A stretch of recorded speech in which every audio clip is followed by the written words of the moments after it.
Awesome. Hey everybody, this is Ether Force. I'm here live with Thomas Joseph Brown, the one and only. Tom, what's up, brother?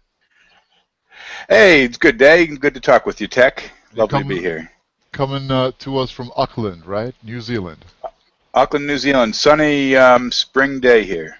That's awesome. Thank you for joining us, brother. So, Yeah. disappearing stars. So when you get to a certain altitude, you can't see the stars. I remember being in a plane, every single plane I've been on in my life, that was at night. I looked up and I could never see stars.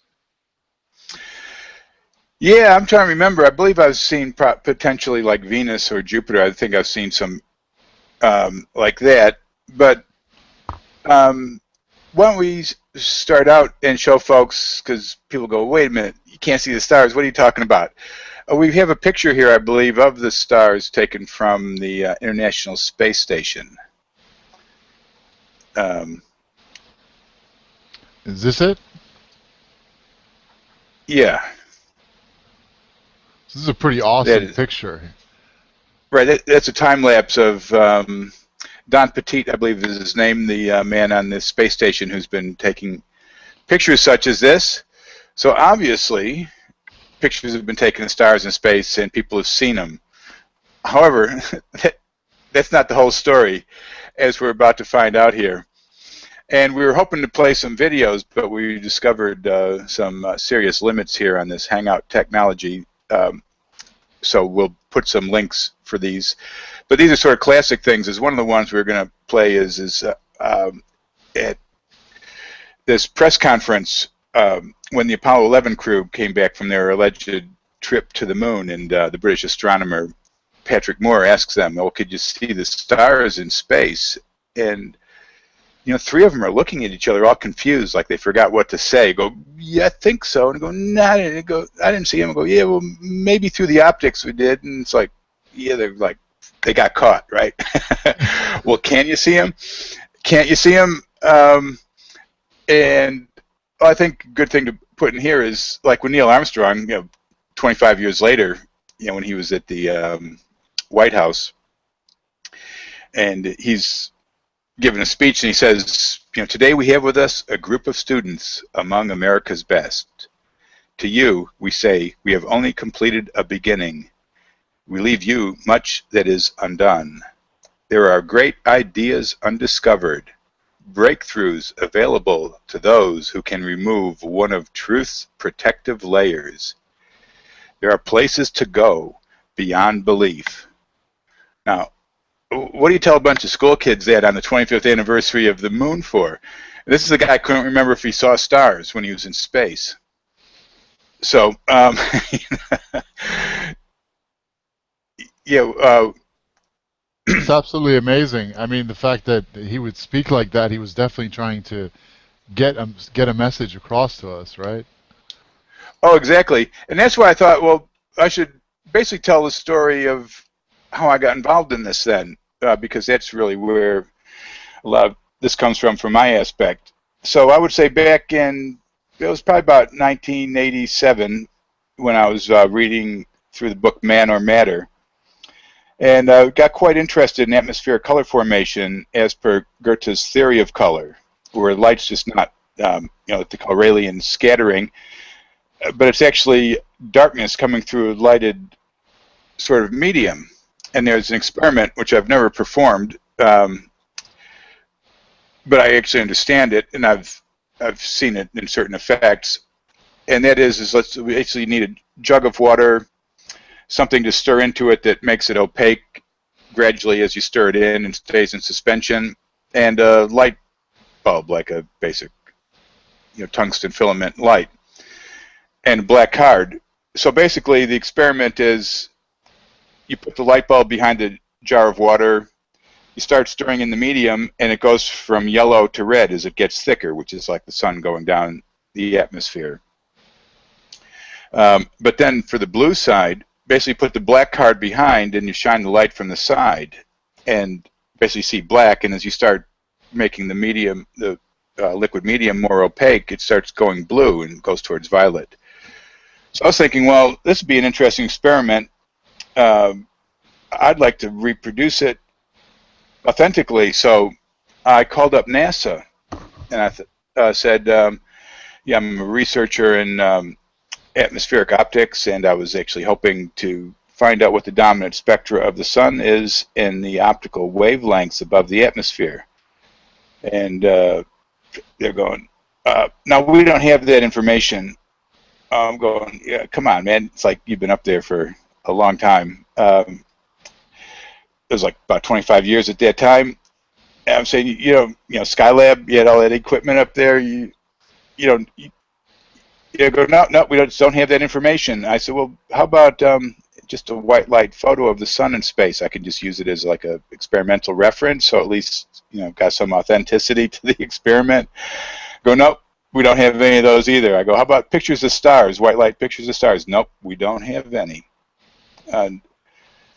I was rather puzzled by this, although I had heard, because I remember I came across in one of Wilhelm Reich's writings, and I haven't been able to retrace that reference, but he spoke about how space would probably be black, and that stellar light would be what he called orgone illumination of the atmosphere.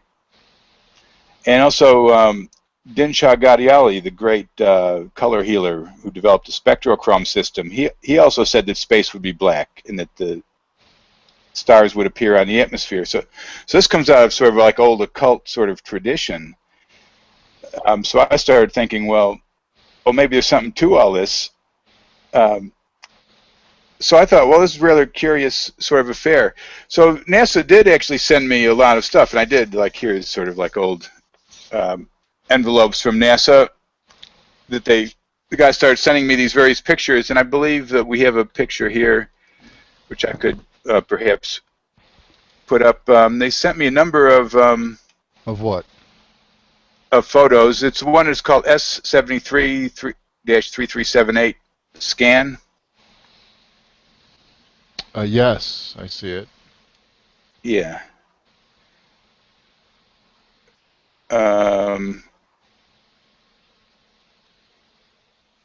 Let's see. That? Can you get that one up, or do you want me? I've got it up right now. Oh, yep, there it is. Okay, now what we see here on this picture is that this is basically, from the back of the photo, this solar eruption of, is that the one? Yeah, solar eruption of June 10th, 1973, seen as a spectroheliogram obtained during the first manned Skylab mission, Skylab 2. The SO-82A experiment, an Apollo telescope mount component covering the wavelength region from 150 to 650 angstroms. That's the extreme ultraviolet.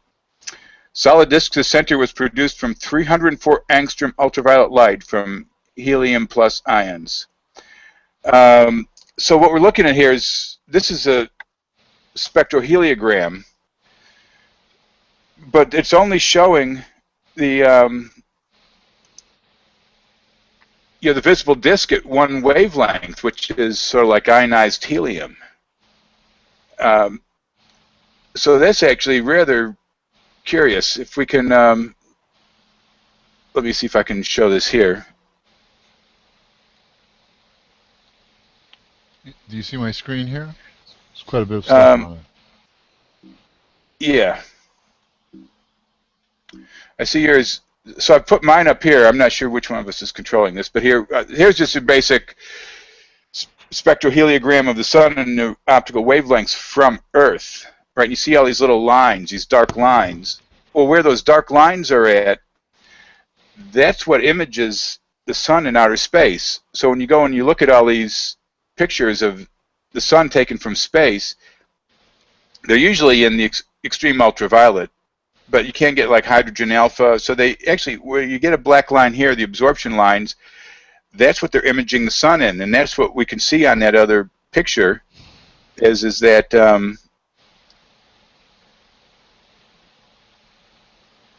let's go back to this other picture again here.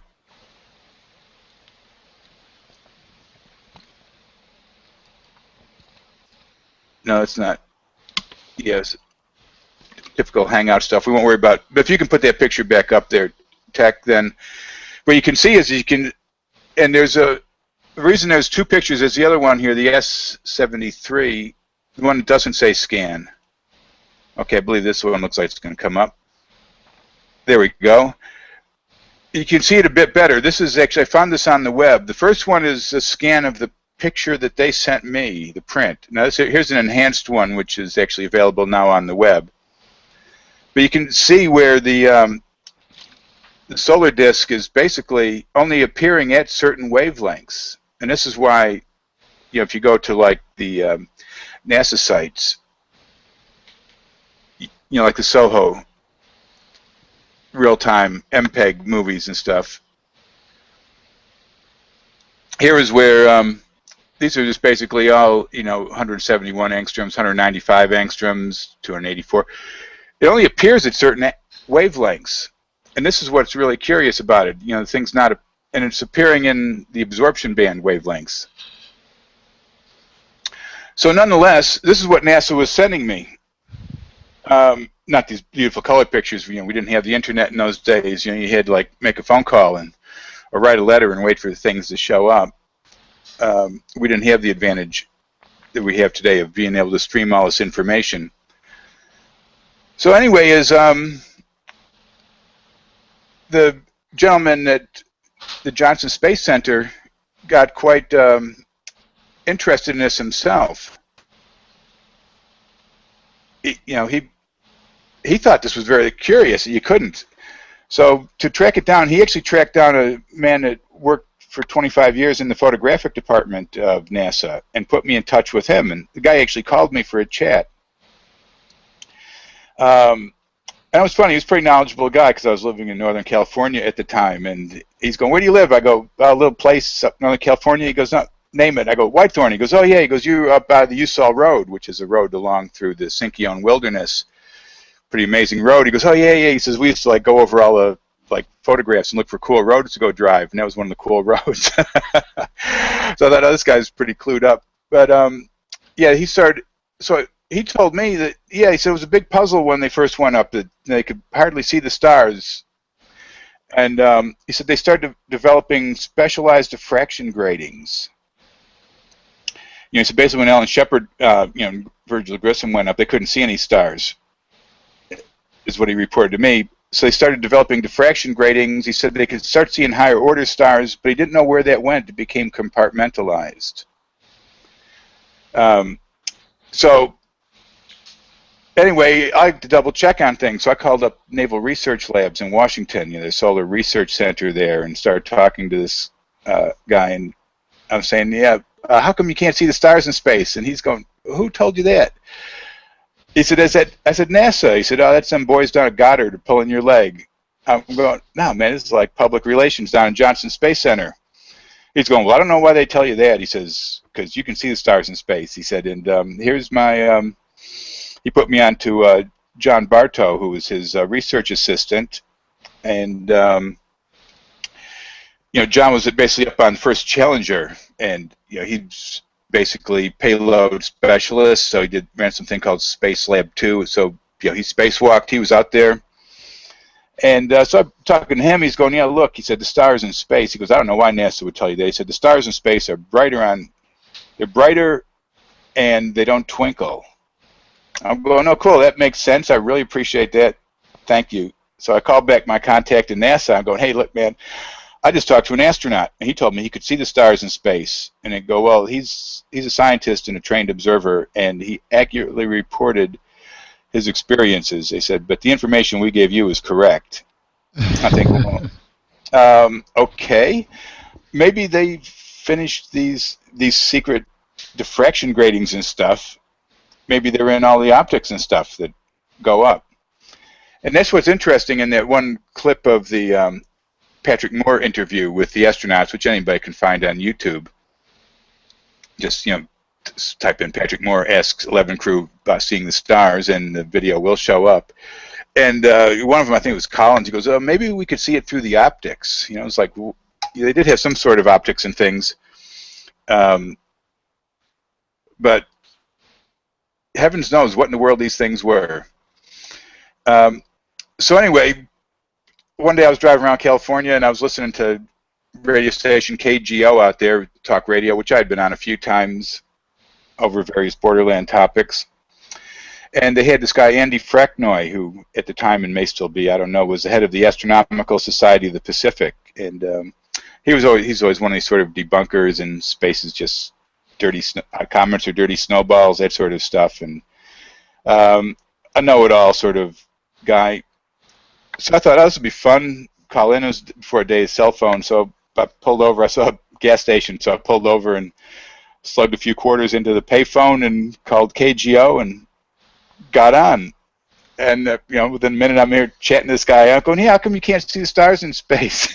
And he's going, no, you can. He goes, where did you get that idea? I said, from NASA. I go, no, what? So they hung up on me and go, no, we get these calls. And I'm listening to him. And he's going, oh, look, he was telling the audience that I got pictures of stars in space hanging on my wall that were gifts from astronauts. So I called back to NASA on that one and asked my contact. I said, look, I just talked to this head of the Astronomical Society of the Pacific, and he said he's got pictures on his wall that are photos of stars taken from space by astronauts. And the guy's going, well, I don't know where he got them from. He says, because there are no pictures from stars in white light taken by astronauts. And, that's why I had the NASA catalogs, which I showed earlier. There are no pictures of stars. They had some sort of extreme ultraviolet stellar thing on NASA, but I wasn't able to find actually any of the, on Skylab, I wasn't able to find any of the photos of that. You think that, let's think of it this way, like you're going up in space, and what's the first thing you do? Hey, look, stars, they're brighter up here. There's the moon, there's the planets. How many hours of space shuttle footage have you watched or seen? They actually turn the camera over and go, hey, look over there, there's the moon, there's some stars. Now they're taking pictures of stars from the International Space Station, but they certainly weren't at the time. And let me see if I can put up this picture here. Here's which one? Here's the only white light photo I was able to find of the sun from space.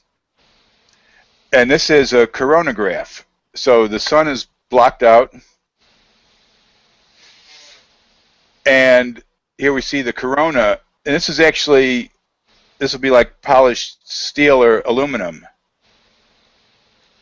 So it's a reflection. So this is the only white light photo I was able to find from that period, as well as other coronagraphs in books, but this was the actual one from Skylab. So here we have reflection. So obviously they're reflecting. Oh, and one of the other things that was told to me by the, let me figure out how to stop sharing this here. This gentleman that worked for the photographic department was then in private practice, so I guess he could talk. He told me, he said, well, he said it was weird. He said the guy, it always puzzled him that the astronauts told him that, well, you could see, they could see the sun. He said they were ordered not to look at it, because of the intensity of the optical radiation and potentially other radiation. He said, but they're in these little tin cans with little windows, so you can obviously they could see it. But they said, yeah, they could sort of see it. And he said it was weird. They could see the brightness of the sun on the window, but it was like they were looking through it, and they could see this darkish, more brownish red body behind it, as though. And I believe we have this picture here. Could you put that picture up, Tech, of the one from Koresh's book, if we can get that picture up there? Sure. This one? No, the one that I had you invert so that we could. That one will work, but doesn't. We don't have the detail. That one, if you could, blow that one up a bit. And what we see in there is. So this is from, Koresh's cellular cosmogony, where he claims we live on the inside of the Earth. But what's interesting about it is he shows the visible light. The sun actually appears in the upper atmosphere, and that's what we're looking at in this diagram here. And I've wondered about that. We looked at, there's various things like, Professor Auguste Piccard, whose brother John Piccard was actually potentially the name, Star Trek? the namesake for John Picard from Star Trek. Jean-Luc Picard. So Jean-Luc Picard, right. So Auguste Picard and his brother John Picard, they actually were working on balloons. So Auguste went up back in the 30s. Here it is. Here we say this is just world record for manned balloon ascent is presently 22 miles, where the air pressure is 1/50th of its value. But as a child, I was very aware of the record-breaking balloon flights being made by John and, this is Jeanette, but it should be Auguste Picard. In 1934, they reached an altitude of 11 miles. Later, Life magazine ran a photo they'd taken of one of their flights. It showed inky black sky above and the arc of Earth's horizon in the distance. And I'd come across that reference younger where somebody was quoting Picard, claiming that, you know, he was surprised when he got up that sky turned black. He was actually expecting to see stars and stuff. And you can see that too, that gentleman that jumped out of the thing last year, Felix Baumgartner. Yeah, so you definitely, and there's a few videos which we can't play here because we have them sort of keyed up. There's some guys over in Italy that have been sending GoPro cameras up as high as they can. I think like like 30 kilometers or something like that, 15 miles. Space definitely gets black. You don't really see the stars. But I thought perhaps it would be good to maybe read through what some of the astronauts have said here. So what I will do is cue this up and read some of this here. So Buzz Aldrin, while riding Apollo 11 on its way to the moon, he spoke about the aircraft's induced rotation around its longitudinal axis.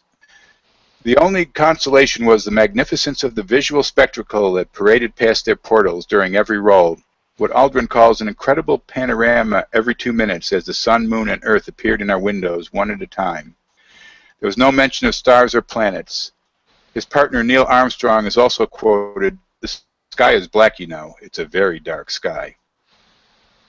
Okay, and then here's on Gemini 10 mission, while spacewalking, Collins noted, "My God, the stars are everywhere, above me, on all sides, even below me somewhat. Down there, next to that obscure horizon, the stars are bright, and they are steady."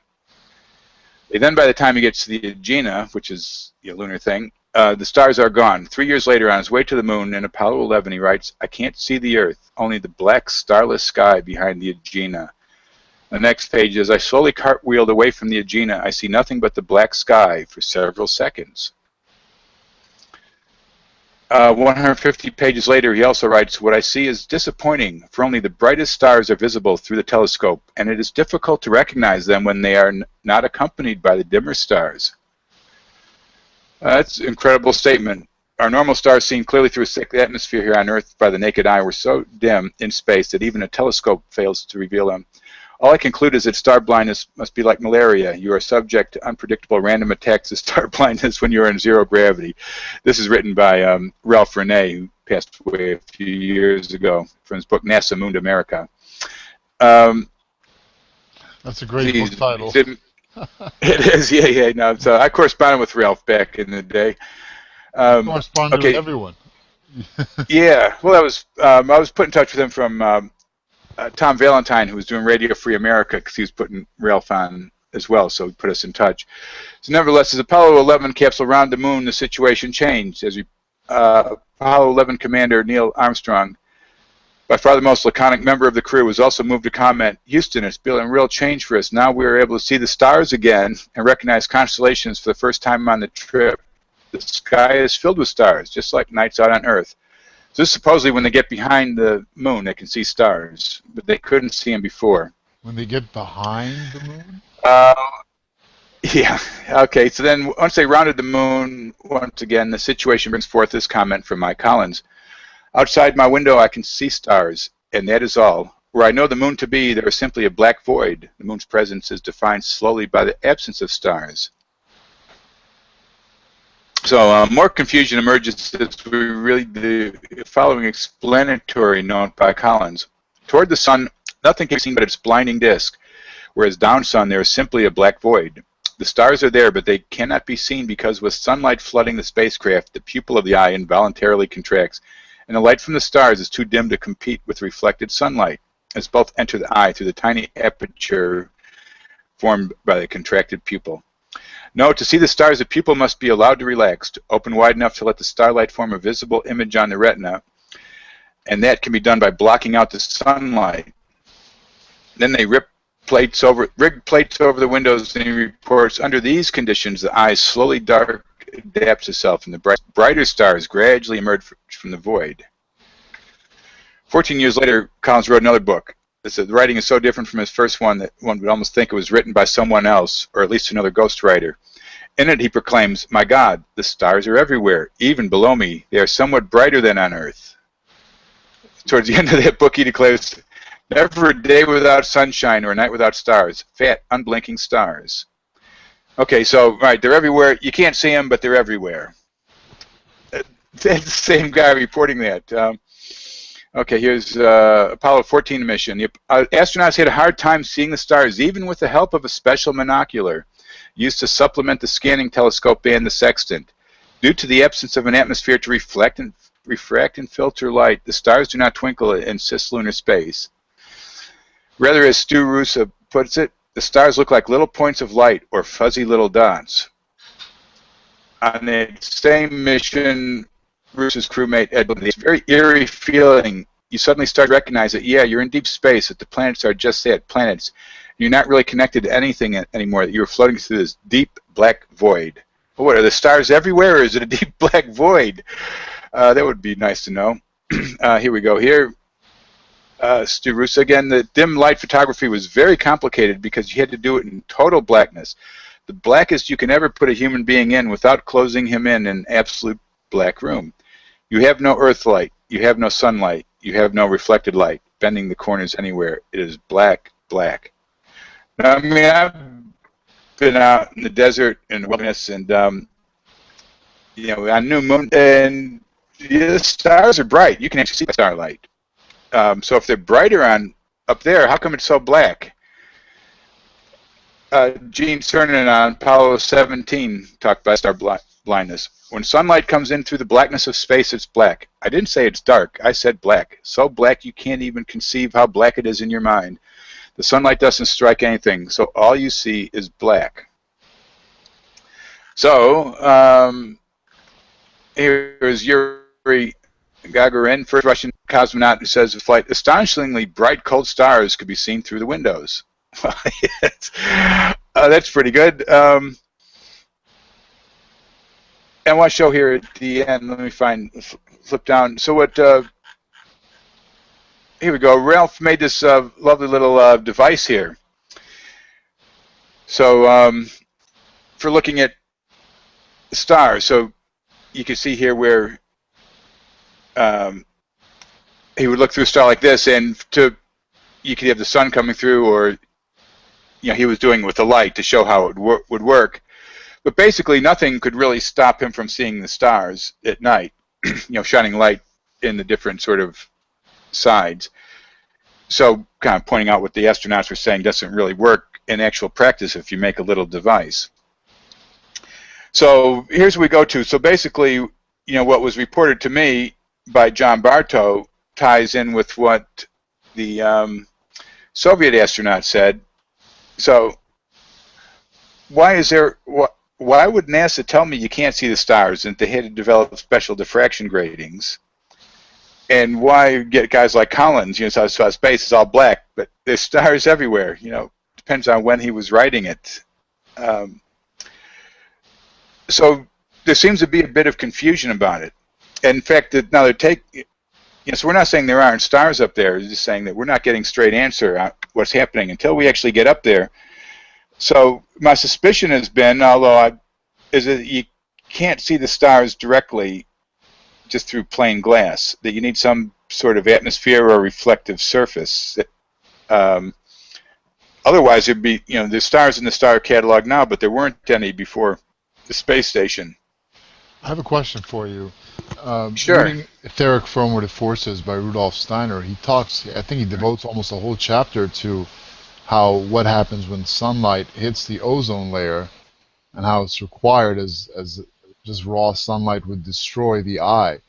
do you think what's happening to convert sunlight or starlight into visible light is happening in the ozone layer? Is that where the mystery lies? Or Well, it could well be. I mean, if something happening, because if you watch a sunset with some clouds, and you look at the angle of the sun, right? You see if the sun's 93 million miles away and just getting light straight down, if it's just photons flinging through space, being spewed by some nuclear reaction or something, you just can get down. But if you actually look at, everybody's seen that, the angle, and you can actually triangulate that. I think it works out to like 30 miles or something up where the actual angle is from of the sun. So there it is, right? And of course, that sort of thing that was covered by Koresh and others that, going, wait a minute, what's really going on here? So just sort of calculate that the next time you get an opportunity to watch a sunset coming through the stars and you see the angle. Just, if you can figure out where on the map the 2 points are where it's hitting, and just simple geometry to figure out where in the world.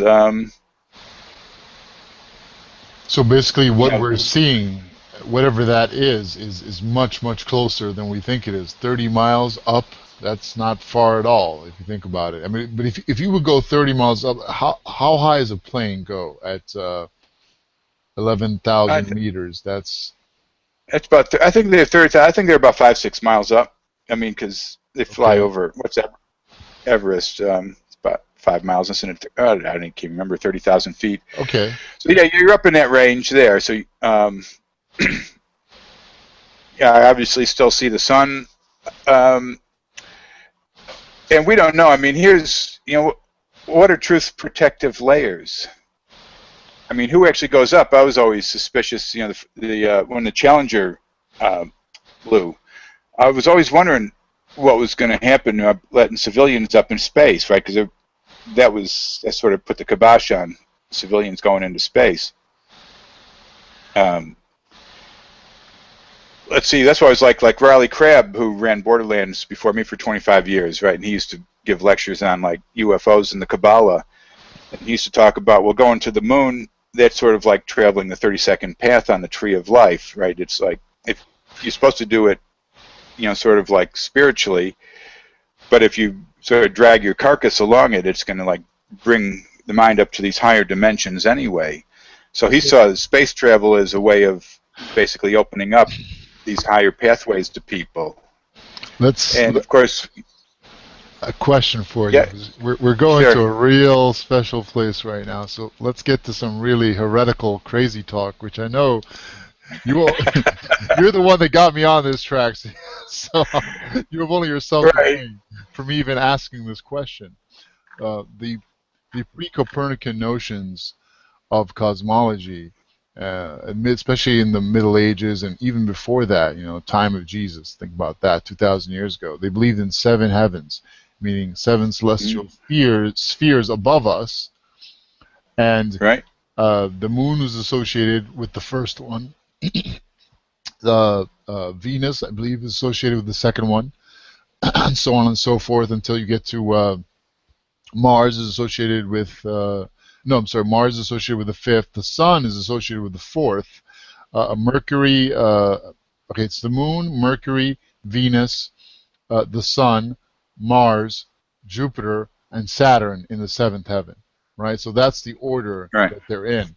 And you look at the diagrams drawn out by Tycho Brahe, etc. Even Kepler in his work Harmonies of the World, Harmonies Mundi, those are the diagrams that they use.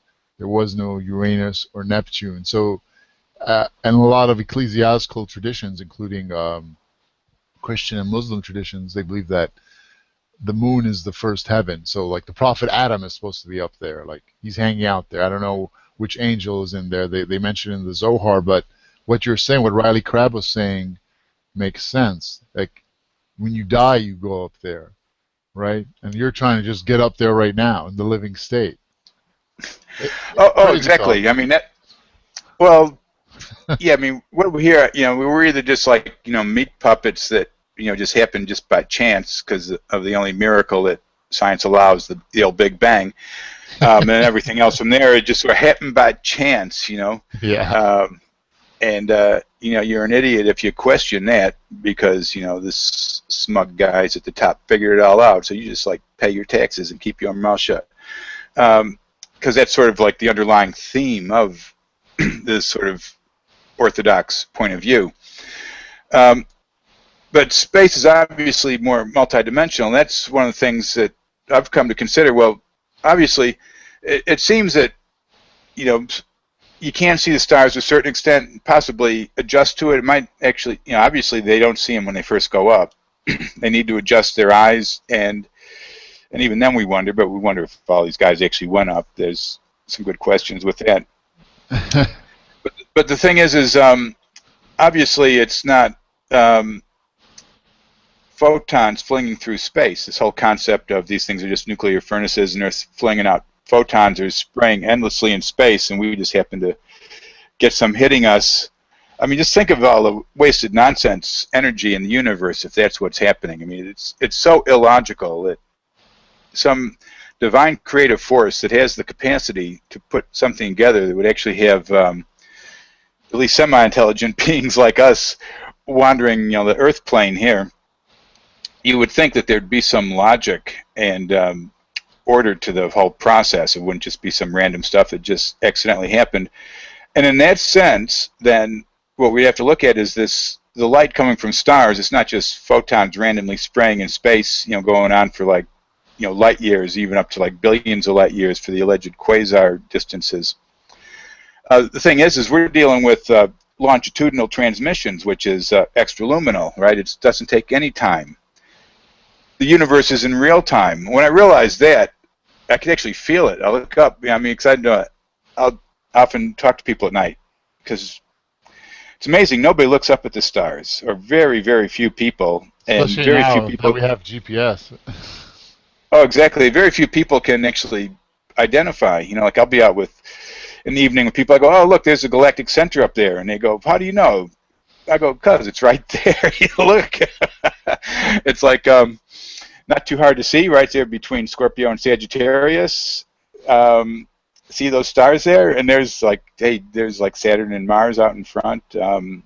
But I go, how do you know? I go, because it's, how could you not know? There they are, right in front of you. It's amazing, though, that anywhere you are in the world, you see the galactic center at night? Well, it depends on what time of year it is and where you're at in the cycle of precession of aeons as far as the season. And that's why, because basically now, and that was what the whole 2012 thing was, is the December solstice sun is conjuncting the galactic center. So yeah, right now, so that's a summertime constellation in the northern hemisphere and a winter constellation in the southern. And the opposite, because I remember, you know, growing up in Chicago when we were young in the winter, I used to use Orion with sort of like our timing device and knowing when to come in, because didn't wear watches, you know, just knew when, you know, get out on like, you know, Saturday evening and go out. We had to be in about 11ish before midnight, and I could usually tell by Orion's place in the sky when to be in, and I was usually pretty correct. But now that's a summer constellation here in the southern hemisphere, and of course it's upside down. I really need you to, I would love it if you would clear something up for me, because this is, I don't know much Sure. about cosmology, but when I look at the stars and I look at those time lapses, right? Well, I can't see stars up here. I'm in New York City. We can't see anything up there except Polaris. That's one. We got one star we can see. Yeah. It moves. That's it. So I see in the time lapses, everything is moving. It almost looks like a disco ball spinning up there. You know, everything is moving like that. So to me, if we're on a planet that's moving, that's spinning like this at 1,000 miles per hour at the equator, and then spinning around the sun at 53,000 miles per hour, and then the sun is moving around some galactic center at some ungodly speed, plus all those other stars are doing the same thing, and I look up there and I see everything moving in a very orderly spinning type motion all the time, every night. It should be a mixed mash of everything up there. You know, whether they're 5 trillion years away or 5 years away, it doesn't really matter. You know, so that doesn't make any sense. And then like you read how Halton Arp's work about the parallax of the stars. Something I would really like you to explain. Like when they say parallax, what exactly do they mean, and why is that important? Okay, well, that starts out after the basically the Copernican revolution, right? Because before that, everybody experienced that they were in the center of the universe, right? The sun rose in the east, set in the west. Plants follow. You have the solar tropisms of plants, even like sunflowers. They basically, the head of the sunflower follows the sun. One of the reasons they call it a sunflower. But then when Copernicus supposedly discovered that the Earth went around the sun, which he really didn't, because that came out of Arabic sciences, and he even copied the exact same sort of letter configurations in his diagrams, and only just converted them from Arabic into Roman characters. But all that really happened in there is there was a reduction of the complex motions to their lowest common denominator. And in that sense, while I'm talking here, I'll see if I can actually find, can show what these complex motions are here. Because, like Venus shows, basically over 8 years, Venus creates a 5-pointed star. And here we go. Let me see. I'll find the Venus one here. And I should be able to... Yeah, like a peach blossom. Yeah. Yeah. They're all... okay, let me see. Let's share this here so our watchers can watch this thing here.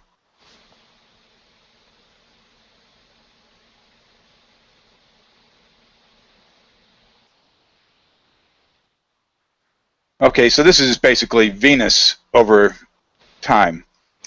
Earth is in the center. This is the sun here going around, and that's Venus is making the pattern. So all the planets make these patterns, and each planet has a different pattern. And the planetary loops are planetary flowers. Venus just happens to make the pentagram, which is what So this is golden ratio, right? 5 to 8. Makes the 5 points in 8 years. And that's our relationship to it. So this is what we experience. And this signature of Venus, we see this in various flowers and fruits. You cut an apple, on its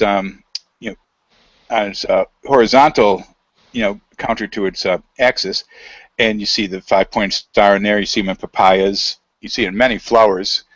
And this has always been taken to be the doctrine of signatures, that this is where these patterns actually come from, which of course then would mean that they'd have to be happening on Earth because this is being woven around. And we get these patterns from all the different planets. So let's see, here's, let's go here, let's put Mercury up there for a minute and see. Okay, so basically that's just, so this is what people experienced, was these things. But now if you reduce these to their lowest common denominator mathematically, then you basically get, the sun in the center with the planets going around, which is basically Kepler's harmony of the spheres, which the Platonic solids sort of fit in there, and it's a logical pattern. And it makes sense. So, but it took a while for people to actually figure out, to believe it, because they were whatever, nobody's experiencing the Earth going around the sun. In fact, we still don't experience the Earth going around the sun. Only, not physically, only in our imagination. We still experience ourselves being in what we call the Tychonian universe, right? We are in the center as far as our biological units are concerned. It's only in our minds do we conceive these other patterns. Absolutely, that's a great point. Okay, so here we go into Mars. So basically, to get back to your question, so if the Earth is going around the sun and the sun's going around the Earth, it was proposed by a Jesuit priest by the name of Boscovich that, well, it'd be very simple. So what you do is you set up sighting telescopes. And, you sight a star, fill it with water, measure the angle of aberration. 6 months later, you reproduce the experiment. The change in angle of aberration is caused by the, great distance that the sun's traveled in 6 months to get to the other side of the sun.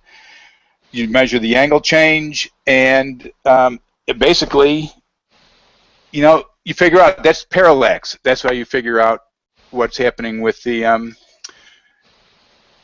that gives you your distance. I was just looking for a book here, which I haven't been able to find, called De Labore Solis, or Airy's Failure Reconsidered, and that was actually a book written about this whole process.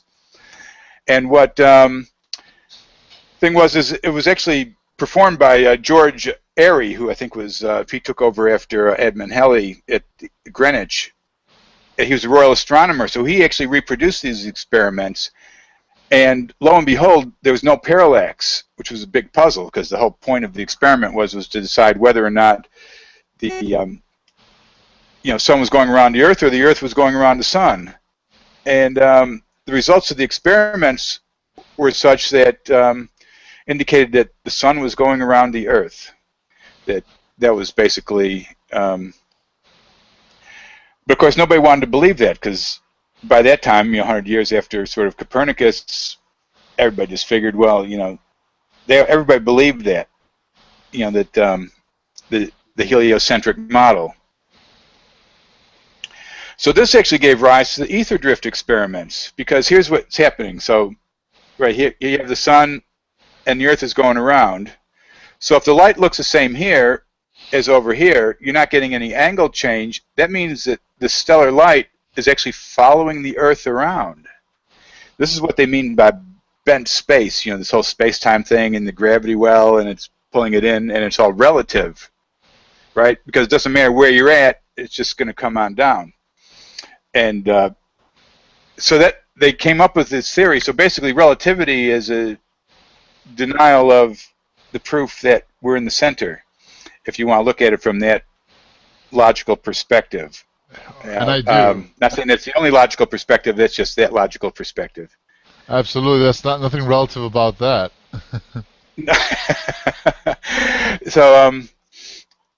So explain that. Well, it's interesting. Okay, go ahead. Explain that to us again, just because it's such an important thing. The ether drift, there was such an immense effort to suppress the existence of the ether. The first Michelson and Morley experiment, there's a lot of controversy around that. And before we get into the details of that experiment, why, again, did they have to bring in relativity and replace the ether? What were they so afraid of? You just said it, but if you could just summarize it and give us a little more detail on that, just so, I'm a little dense. I need a little more. Explain it to me like I'm a 6-year-old. Yeah, well, that's something I've often wondered. It seems, and that's why I've tried to understand kind of where Steiner was coming from and what he called this like anti-evolutionary element, which was involved in ensuring man's descent into matter. And because at the same time that these things were happening, there was also these great sort of natural scientists that were around, even Tesla for that matter. So why in the world would they suppress the ether? We could look at Wilhelm Reich, right? It's where there's this characterological armoring of the dominator system, which we sort of term the patriarchy. That when the life force hits it, it sort of retracts because it's not used to it, because there is this sort of anti-life element within it, which is where Reich came up with his like mass psychology of fascism thesis, is that the way that the nuclear family is set up as a dominator system, it actually eventually leads to fascist societies, which is very possible. Look at the way the world's going right now. If America's not turning into a fascist society, there is no such thing. It's actually scary how this is going, and people are going along. But this is because of the characterological reactions en masse. So in that sense, that's what Trevor Constable used to say, that when he'd present his work in weather engineering, using etheric transmitters, as he said, people would PhDs would recoil from it, because it dealt with the life energy. So the actual reason why people didn't want to admit the ether and basically look for excuses to run around it, that's a good question. whether it's from the characterological thing or there was as sort of from Jerry Vassilatos's ray of discovery thesis that the desperate financiers rushed to suppress any sort of discoveries or ideas that would open people up to a freer form of living that couldn't be controlled, by the dark forces. So it's actually why, I don't know. That's a philosophical question, that could be debated. That I've sort of given the sort of idea streams that I've sort of tried to think through. Yeah, the fact is, you made a great case for the relativity being basically an extension of solipsism. Philosophically, it's meant to destroy a belief in an absolute truth, thus an attack against God, and that's understood. Scientifically, though, it accomplishes something else as well. It's like, how do I put this? They're trying to get rid of the ether. Why? Okay, there's the philosophical thing, but also what it will unleash as far as science goes. Because if the ether exists and those ether drift experiments worked, it's going to show that the ether is not moving, right? Or that the Earth is, and that takes us to the fact that the heretical idea that the Earth is not moving, right? Right. And that is a heretical idea, but then if we look at sort of Jerry's articles on eidetic geocentrism, Jerry Vassilatos, yes. Which I've posted, and he's actually pointing out, just even if you get in a plane, or in a fast-moving car, and just any sort of motion this way or that way, you feel it. Well, if we're sort of like spinning through space, then that should add to it, just the logic of it. All our sensations and all the sort of scientific data indicates that we're basically sitting still. But yet it does appear that we are going around the sun. And of course, this, for me, I had to start thinking, well, there's different belief systems here. So I would meditate on being in one system or the other. And that's where I finally came up with what I call my four-world theory. And that I had to accept that there's different layers of space. So potentially there is, Earth is going around the sun. That appears to be like the skeleton of the system, the bare bones. But on top of that, we have this higher order projection. Looking at it from the electrical universe sort of thesis, and that everything is electrical, which we now know because it's all pretty much easily tested in the lab, and we've seen plasmas and things that show how it works, and totally makes sense. So the sun is not a huge nuclear furnace up in the sky, right? I seriously doubt that. Yeah, so for many reasons. One is that the model doesn't work, and they keep trying to patch on nonsense to it, like dark matter and this and that, and all the things you see and have to believe in, whereas in the electrical universe theory, everything's reproducible, and you can actually predict things from it, which are then found to be true. Yeah. But I look at it from even higher order than that, and just this one researcher, Wild Heretic, I don't know if you've heard of him. He does absolutely brilliant research-loaded articles, and he likened he did an article on the sun, and he likened it to a sulfur lamp, which is a recent kind of innovation in the past 20 years. They've really made it ideal and affordable, and they work great and they last forever. Sulfur lamps. Oh, really? Yeah. Now, I've come across that Wild Heretic. I couldn't say I agree with all his ideas, but I like the fact that he was thinking freely. Oh, yeah, he lives up to his name for sure. He's working on a huge new article, too, which I can't wait to see, I think. Well, I think what's important when we look at people like that, because I know one of his things is he's trying to say like the atmosphere is like this glass ceiling and you can't penetrate it. And that's another guy. Yeah, it's another guy which we won't talk about. Oh, okay, that wasn't the Wild Heretic. I read so much of this stuff. Well, the thing is, I'll read people's stuff like that, and it's like when people go, "Oh, that guy's a fool." He's not. I go, whatever. He's got a worldview. Try to put yourself in that mind and just think like them and accept it for a moment. You don't have to believe it. It's just that, you should have the flexibility of consciousness to be able to think why they're thinking that and see if there actually is anything useful in there that you can extract back into your particular thing. Absolutely. And that's why that's why I started out having the multiple belief systems, you know, the geocentric and heliocentric, which in the etheric formative forces in Cosmos, Earth, and Man, Gunter Voxmuth actually has one diagram where he overlaps the geocentric and heliocentric. We may have even shown that in a different hangout. I don't have it queued up here. But that was, I started realizing that both spaces exist. There's no doubt about it. That the geocentric, or more properly anthropocentric, is a higher order space. You know, space isn't purely just this vast empty thing going on forever. And even relativity sort of explains it, this curved space-time, right? They sort of try to explain it in sort of a soulless sort of fashion. But in a way, Steiner was saying the same thing with projective geometry, that a line going off to the left will return from the right. You know, that that's the nature of this higher order space, and everything's projective out there because, as we know, you know, space isn't 3D. You know, you can use 3 dimensions out in space to measure or deal with things, and it does seem to be certain characteristics, but 3D space is subjective. That's our internal space, and that's what Steiner said, that was one of the gravest errors of man's descent into matter, was the moving of the Cartesian coordinate systems from the subjective to the objective. Because we know space is one dimension, it's space, and it's functions on projective or synthetic geometry. Synthetic geometry being basically the same thing, and that's what Steinmetz used synthetic geometry to crack the Tesla patents. So that's how it functions out here. But then again, these stars in space, so they're not getting any parallax. Well, even now they get this like super minor parallax with super sensitive equipment. And of course, they've had to rejig all their theories and things on it.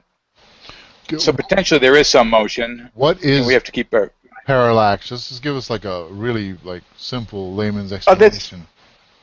Well, that was like what I was saying. You know, if you're going from one side to the other, the parallax is the angle change. That's all it means. So you're just looking for the change in angle as the Earth moves through space. So you can geometrically. That's between objects that are different distances apart, right? Like when you're like people. Yeah, people who play video games might notice this, like parallax scrolling, like when you're like playing Super Mario Kart or whatever, and you're walking through the screen. The mountains are moving a lot slower than the trees that are closer to you, right? So that's like parallax scrolling. It's the difference between like speed and angles. Is that right? Right. Well, that's pretty much the same thing you would think, because yeah. In that sense, right, the Earth is like, you know, the foreground and the sky is the background, right? So they're moving, you know, so you measure, you know, the angle at different things. So you can have the parallax between just two things. And the first one's moving and the second one's supposedly still. Yeah. And, you know, they're tested at different times. So, right, what you said about the parallax scrolling, right, that's pretty much the same concept. So it seems to me by studying this parallax is that we're not moving, but something up there is moving, and how do I put this? It's whatever that like field is of stars that we see moving. It almost seems like it's extremely small, that field. Like it's not some vast, massive thing. The way it's spinning around itself, it seems like it's really small and being projected out. I don't know how to describe it. It's like it's a sphere, right, rotating around the Earth. That's, when that's fundamentally where, you know, we get all these old sort of ideas of the crystal sphere. You know, basically all the pre-Copernican diagrams showed, you know, Earth in the center with the, you know, different spheres going out, with the crystalline sphere of the stars being on the outermost, because, yeah, they all see, you know, the planets are obviously moving, those don't move.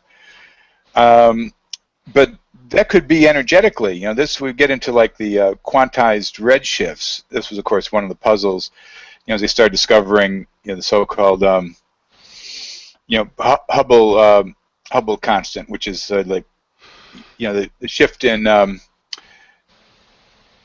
the redshift. You could basically graph it out, the redshift of different stars, and which made it seem like the universe was expanding because they're all like pretty much redshifted. But then with the galaxies, when they started doing the redshift, it was interesting that they actually go in stages. So the redshifts, they're in a smooth curve. You find that there's stages, and of course some of the creationists have used this, say, well, it's like they're actually in concentric spheres around the Earth. And it's interesting that mathematically, with the redshifts, it does seem as though Earth is in the center, and that these things are. But then again, once looking at Halt and Arp's work, and you realize that the redshifts don't denote distance, but energetic state, then that means we don't actually know what distance they are. But energetically, they're in spheres around the Earth. So in that sense, sure, there is, in these higher order spaces, these things basically are operating like that. And that's why, in fact, that'll be one of the next one or two hangouts we do, is we'll really get into this four-world thing in a much greater depth so people can understand it. But basically, what are the four worlds? Super simple. Super simple. Well, the four worlds of the Kabbalah, we could look at them. You have first the, out of sort of the nothingness, the Ein Sof and Ein Sof Or, which is like nothing, limitless light, limitless darkness, kind of come together and create, this, the first sort of formative particle, tether, which is the unfolding of the tree of life. But it actually happens in sort of four worlds, as they say. So it's kind of four trees, which we see sort of branched out into like the four suits of the tarot, or the four elements, earth, water, fire, air, etc. But in the Kabbalah, we have them like the archetypal, the generative, the formative, and the manifest. So if we look at them in a simple form, the manifest is let's call it the heliocentric model, or the acentric, because the sun's just a random blip flipping through the the universe. It's not centered anyway, but as far as we're concerned, it's our center because we're going around it.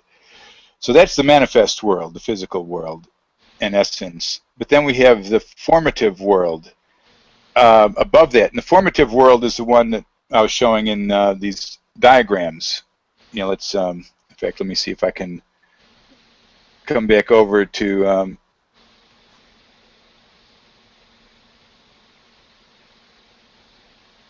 the Kabbalah is very deep and interesting. I tried to read the Zohar, but this is not like a weekend thing. All right, there we go. See, because here here's Mars, right? So here's Mars around Earth. It's just running in the background. So there's the formative world. You see these patterns that the planets are actually forming around Earth. And what you find is in books like Kranich's Cosmological Botany, that these patterns actually weave themselves into the plant world. And plants that sort of like traditionally in herbology are attributed to planets actually have the signatures of the planetary motions in them. So this is a very real formative world. As I say, we'll get into this more in depth in a future one where we get all the graphics lined up. So that's the next one above us, the formative world. And then we have, above that is the generative world, which we were sort of mentioning earlier, which is the geocosmos, our old friend Koresh's, where we live on the inside. Uh-oh. And now we're going there now. Right. Well, this is the generative world. The thing is, see, I've created these as belief systems. You can believe anything. You can believe moon's made out of green cheese, and people believe all kinds of stuff. And if everything people believe was true, we wouldn't have wars or anything. So obviously, belief and truth are not necessarily always coherent, biological analysis. But nonetheless, there's reasons for belief systems, and people can argue their beliefs with data, such as geocentric versus heliocentric, and there's actually good data on both sides to argue it. So when we come to the this third world, or second one from the emanative side, the generative world, if we look at it as a geocosmos, which is the cosmic egg, there actually is evidence for that. If we look at Koresh's experiments with the measuring. Yeah. The rectilineator, right, measuring the surface of the Earth over 6 miles and finding out that it, rather than going off into space, the straight line runs into the Earth. And as well, if you look at the curvature of the Earth, about 6 miles to really measure it. But if you look at railroad tracks, they at sea level they merge at about 2 miles, right? That's the vanishing point, which is an optical phenomenon. So if you see a ship sailing off to sea, it's not actually, you're not seeing it sail over the horizon. You're seeing it disappear into the horizon line, optically caused. So if you pull out a telescope, it's still there. In fact, a ship 12 miles away can be seen with a telescope, even though it's technically over the curvature of the Earth. So there's a lot of puzzles. What you just it said. is. I mean, either that something would have to be very different about how we perceive light, right, and optics for that to make sense, right? Mm-hmm. Exactly. And that was what there was that one gentleman in Alexandria. I think he tried to track him down, but we've been unsuccessful. That have written some mathematical papers saying that light. Abdul Qadir, yeah. Right, because he says if light moves in curved lines rather than straight lines, that mathematically, we can't tell if we're on the inside or the outside. Because space would be dimensional, as projective geometry would fundamentally dictate, rather than the Cartesian system, which we know is an internal system, subjective system. So anyway, the interesting thing is besides Koresh, a lot of the there was a lot of top secret Nazi experiments going on. Right? They had a station on the Baltic island of Rügen, which was a big infrared telescope. They were trying to take pictures of the British fleet up in the North Sea. Of course, the official story is it didn't work. But if you ever worked with German engineers or scientists, these guys don't clown around, man. They're not going to be in the middle of a big war effort and be goofing around and pretending we're on the inside of the Earth because of some mystical stuff. They would have had some serious reasons for thinking that. So they believed in this. I mean, it's pretty much a known secret that the National Socialist regime, they believed that we were on the inside of the Earth, right? Certain people did that had access to secret projects and could send ships around. So apparently there were ships in the South Atlantic trying to take pictures of U.S. and British ships in the North Atlantic. The thing is, I'm not saying that this stuff's absolutely true. I'm saying they believed it. And that they must have had some reason to believe. We look at Koresh's. So, and this is the point I'm making, is there's reasons for these different belief systems. So what I had to do is I sort of categorized the different belief systems, and when I did, I realized that I was basically dealing with the Kabbalistic system, which I'd studied when I was young, but had sort of gone out of my mind. I sort of left all the Kabbalistic stuff when I came across like Goethe's theory of color and Trevor's weather engineering work, and really started understanding that. And I started just getting into what I call pragmatic metaphysics. I didn't, it wasn't about belief. Whatever people want to channel stuff, that was really cool. They'd go to church, they could throw their money in a basket. People can do whatever they want. But I was interested in a metaphysics that actually related directly to physics. Yeah. What was otherwise? What's the point? Exactly. But it was interesting as I came across this, and it was when I was reading that book, De Labore Solis, Walter Vanderkamp, Airy's Failure Reconsidered, on this whole thing with parallax and the ether drift. I was meditating out in my garden in California, and just looking up at the sky. It was a beautiful summer day. There's sun up there and some clouds, and I wonder what it would feel like if I was actually in the center of the universe. If Earth was a center. I always thought that was like nonsense that people used to believe until we got smart. So let me put myself in that. What would it be like to actually believe that? And it only took a couple seconds when everything just became so alive. Oh God, it would feel just like this. I've been here all my life, and somebody tried to tell me that what I felt and experienced wasn't true, and I had to believe this other view that scientists said was true, and if I didn't believe them, I was some kind of knucklehead that people looked down on. And exactly. give me smarmy answers because I was so stupid and stuff. Exactly. We've all gotten those stares. Meanwhile, they've never. We're probably getting them now from somebody. Oh man, are we ever? Are we ever? Okay, here's an article that you turned me on to, a list of 40 questions. Isn't it strange that I want to kind of go over this with you. I want to ask you each one of these questions. And number one, every known form of energy decays, even light, namely with the square of the distance. And yet, the light rays of stars are still reaching us from supposedly billions of light years away. Right. Yeah. Now that one's, there's a lot of, but you see now, if it's not photons spraying through space and it's not transverse light, but yet it's an extraluminal transmission, it's not actually going through space, but the transmission and reception points are rendered effectively the same point in space mathematically, and it's not sort of calculable in the dimension of time, right? Because it's, which is why, therefore, it doesn't take any time to travel and doesn't have to traverse any space. It's just where you make the connection point, which is obvious that, like when these astronauts are going up, they needed some sort of connection point, whether it's eventually their eyes can adjust to it, or that they needed diffraction gratings that they weren't told were in the thing, or whatever the real story is. The light's not traveling. They just, it appears in a longitudinal transmission where it's at.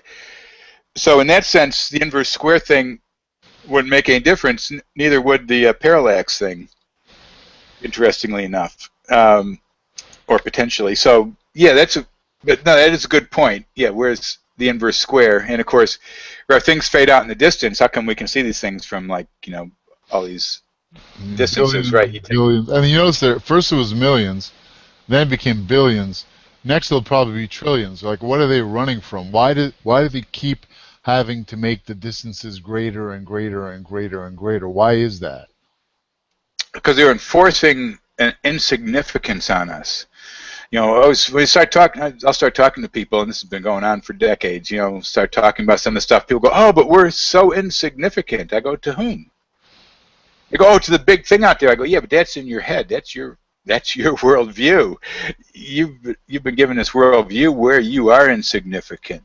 But there are other worldviews where you're not insignificant, and you've been scared off those. Exactly. And that's what this four-world thing is. You're actually able to, so you can go in that manifest world and actually understand that insignificance, and there probably is a physical reality to that. It seems like that there is, for many reasons. But then again, it seems like it's not for some reasons as well. So the thing is, what is absolute? I suppose someday we'll figure that out.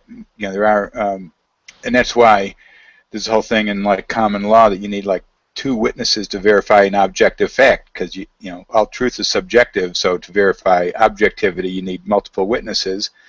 And in that's where man's descent into matter came from. Is that the subjective became anathema to any sort of acceptable reality, and everything had to be weighed and measured, processed through physical equipment itself before it was actually accepted as being real. And any sort of higher order functioning that sort of came directly through the senses and subjective is said to be an illusion. Like, you're not really seeing colors, that's just some vibrating thing. Colors aren't real, nothing's real, right? That's all just like quantum stuff, and only appears because we're looking at it. And like I say, that's an enforcement of insignificance in the fundamental philosophy of it. So, and that's why I reject it wholly on that basis alone. Isn't it amazing? They do two things at once. At one end, they're making us feel like insignificant little hairless apes floating on a grain of dust through the universe, right? And on the other end, they're making us think that we are God. It's really amazing. It's like we're insignificant, yet it's this pure solipsistic mentality that cuts us off from any higher spiritual power. So the same thing, we have super low self-esteem, and yet we think we're gods. But combine them together, it seems like they oppose each other, but in the minds of most people, they really don't. It really seems to work, and it does the amazing goal of, like, destroying our spiritual connectedness, and also just destroying our esteem as enlightened spiritual beings. It's amazing how they made that work. Oh yeah, Absolutely. Yeah, but most people don't really get to spiritual much, because most of the spirituality is sort of filtered through fundamentalist type of philosophies termed religions. Um, so, but that's true. Well, that's why I like this four-world theory, because it kind of opens the whole system up, and once you understand it. And of course, we've gone to the third world, so what's the fourth world? Is the archetypal. And of course, the archetypal is the mandala, or, the medicine wheel. You find it, the quaternity. You see it in all systems, pretty much, even like flowing through into energy systems.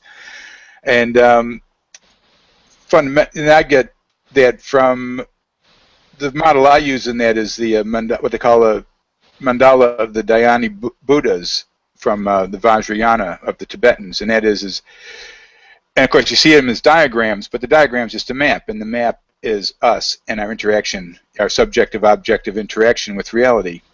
So fundamentally, that is the archetype, is us forming here, and that's the flat plane. So, right, are we on the outside of the Earth, or are we on the inside of the Earth? Well, if it's projective, and we don't know if light's moving straight or in curves, fundamentally, the Earth is a flat plane. It is, that's what I figured. Yeah,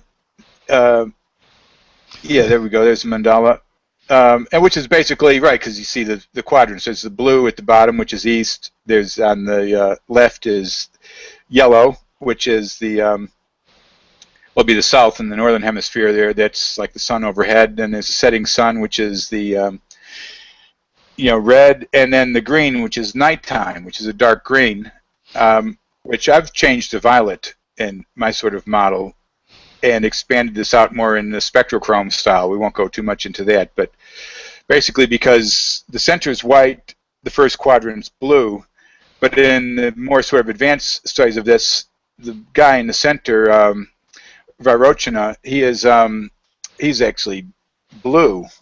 So the blue guy comes out of the white thing, and then Akshobhya, they usually show as blue in the first quadrant. It's actually white, which shows the interchange of those two.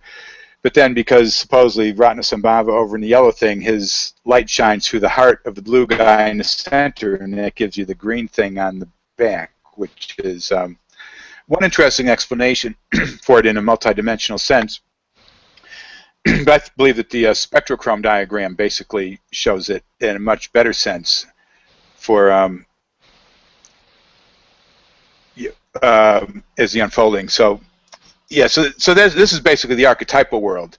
This is the world we really live in. Is this mandala? Archetypes? There are four archetypes. Well, there's one archetype that unfolds in this sort of quaternity and with a quintessence. And then, of course, it unfolds all different ways, and this gives us our whole sort of sacred geometric underpinning of reality.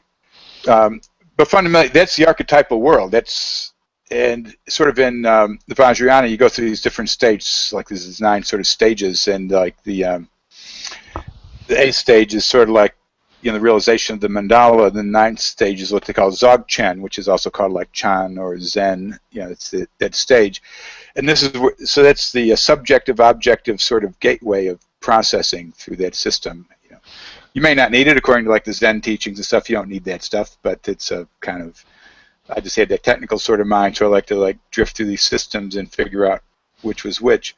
It's amazing. We're talking about disappearing stars. It's amazing where it leads us. Yeah. Well, it should kind of get us back, because I had some other interesting things to discuss. And one of the things about the stars was the emanations from the stars, right? We just poke telescopes and stuff up. And but then there was, I'm going to find this article here that our good friend Mike Thoreau wrote, and it was based on what we know from the old Secret Life of Plants. There was, it brought up a few interesting points. One was Cleve Baxter's experiments with the lie detectors and plants. And then there was George Lawrence detecting biological systems. And so George took a look at like Cleve Baxter's, where Cleve was basically connecting a lie detector to a plant, and they do things like lunge at the plant with a knife. The plant would react. Obviously didn't want to get cut. So there is some sort of obvious consciousness or sensitivity to emotion well, I don't know if we can call it consciousness, we can call it awareness, because the two could be separate but linked. So there's the obviously an awareness of this. So Lawrence was looking at this, so he started looking at like leaf materials and putting them in telescopes. And there was this one scientist, I think Alexander Gurwitch, he was a Russian histologist, says here, his experiments in the 1920s proved that all living cells, I'll move this over here to read straight up, all living cells produce invisible radiations of a biodynamic character. While observing the cells of onion roots, Gurwitch noticed that they began dividing with a distinct rhythm, causing him to trust that some kind of vital force from nearby cells was the cause. To verify this hypothesis, Gurwitch devised a type of ray gun which entailed mounting an onion root tip inside of a thin glass cylinder, which was then aimed at a matching arrangement with a small area of onion root exposed to act as a target. Gurwitch allowed the onion ray gun to bombard the sample for 3 hours, at which time he examined the target specimen under his microscope. The number of cell divisions in the irradiated area had increased by 25%. Right, so then he tried to block it and found he couldn't block it with crystal, only glass or gelatin did it. So anyway, going on that, that's what Lawrence started using, figuring, well, if these things are broadcasting, maybe, you know, obviously this side's picking up. So he started using a telescope with like leaf material. He used like protein soups from, you know, plant proteins and stuff, and he was picking up biodynamic signals. So Mike Thoreau, when he was director at Borderlands, he started experimenting with this, and fortunately, in the middle of the experiments, they came across all of George Lawrence's materials, which to that point had been pretty much lost, and he basically did some reproduction of that. Never fully followed through, but he did so, and that's what we'll have to get Mike on one of these days to really discuss this aspect of it. But the interesting thing is you use a biological detector like that, pointed at stars, and you're picking up biological signals. And Mike was pointing it up at the Big Dipper, which is basically where Lawrence was, and certainly picking up biological signals. And I think what I'm going to play here in the background while we're chatting here is this is the so-called tether incident. Remember, we're talking about stars in space. So here's some space footage from the space shuttle. And this was the so-called tether incident where the tether broke off. And what year? This would have been back in the 90s. Would have been about 97-ish, I think. 96, 97, around there. But what's interesting here is this astronauts are discussing this. They just talk about, oh, it's just some debris, you know, dust floating around the spaceship, which is what they're, you know, they're trying to talk this stuff away. So people are watching it. Don't pay attention to that stuff. It's just dust. Look at the tether. That's what we're watching. Now, it's interesting. This stuff, these cameras were not solely visible in the optical wavelengths. They were also visible in ultraviolet. I believe Trevor Constable, he was the one that actually first pointed this out to me from Marty Stubbs, who was kind of recording this stuff, and that it was basically these things are going behind the tether. And so you measure them out, they're about 3 miles across. But if you look at them, they're like little pulsating, let's just pause this for a second. These things, they have like little sort of vacuoles in them, they got the holes, they all look the same. They're kind of following along certain lines, which is very interesting. So we'll forget about this long tether sort of thing that broke. They look like those little bions that Wilhelm Reich discovered, or Brownian motion, quote unquote. All right, look, here's a good one crossing. These things are pulsing, and they're flowing through. And of course, we go into like Trevor Constable's work on, you know, cosmic pulse of life, where he was filming these sorts of things using infrared film out in the desert. He called them critters, right? Critters, right, below the optical wavelengths. Here we are above the optical wavelengths, and they're showing up in space. Wow. Now, if these things carry intelligence, and we go into, like Jerry Vassilatos told me about how, you know, he was using sort of like device-assisted remote viewing, right, where he was connecting himself radionically to the ground and staring at like stars, and he would go in and actually experience sort of like, you know, the life waves of planets, the rise and fall of civilizations. But he would actually insert himself at different points in the timeline, and he felt that he was basically coming in, and a craft was basically forming around him as he was coming in, as sort of just like the way that things work coming into space. The layers around the atmospheric layers around the planet. Yeah, look at here. We even see these little. I used to do microorganism research when I was very young, and these sort of things that you see in parameciums and amoebas and stuff basically pulse around, and this is what space is filled with. This stuff, not in the optical wavelengths, obviously. You're not seeing any stars. You're seeing this stuff like these pulsing things. So just so people have some background, the tether experiment was an experiment that NASA did where they ran this long line super high up in the atmosphere and tried to detect the voltage potential? Exactly, and the thing sort of snapped. I don't know if it was from the too much voltage or whatever. Right there, I think they were looking at it as a potential way of powering things in space. Okay, so this video is official video from NASA showing living etheric beings, or whatever you want to call them, floating up in the atmosphere in space. Exactly. Wow. So these things could be that a lot of the experiences people have with UFOs and things are actually contact with higher sort of dimensional beings that are basically, this is how we can see them actually operating. So we pretty much have run through that, so come back to here. So yeah, very interestingly, what really is going on in space and how much of what we've been told through NASA, because we look at NASA, so okay, it seems like you get above the atmosphere, you see the stars. Well, how come NASA would say you can't? Some astronauts say you can, some say you can't. Some, like Collins, sometimes space is black, sometimes it's so full of stars, and it's like depend on who wrote which book he was supposedly claiming in and over what time. And also the fact that all the photos are taken, you still can't get white light photos of the sun in space. Yeah. Even with this basic sort of dimming filters and stuff, they're still not there. And the fact that there was no stars in this catalogs, now you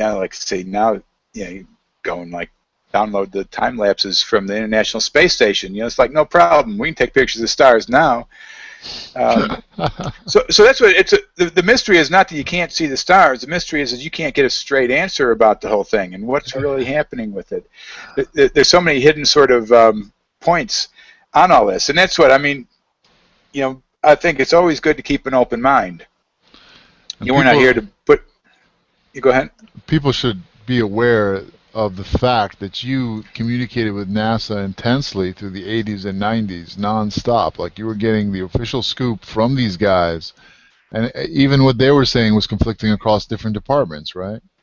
Yeah, I probably only talked to them for maybe about a year to 2 years maximum. It was through probably 87 to 88 in that range, and yeah, I mean, I pretty much got what information I could at the time. We were looking at all sorts of different things. Thing was, I was running a foundation. I was trying to do like 20, 30 things at once, and a lot of my personal research sort of sat to the side, which is why it's pretty much taken 25 years to really get around to telling this story and putting this data together. It's always been in the back of my mind. So this four worlds, I mean, if you think about it, this is really the most groundbreaking head of knowledge that anyone can really come upon in the world today. I mean, really now. This is completely revolutionary is not the word for it. Yeah, well, for me, it sort of satisfies, it sits well with me, right? Everybody's got their own story, and I say all truth is subjective.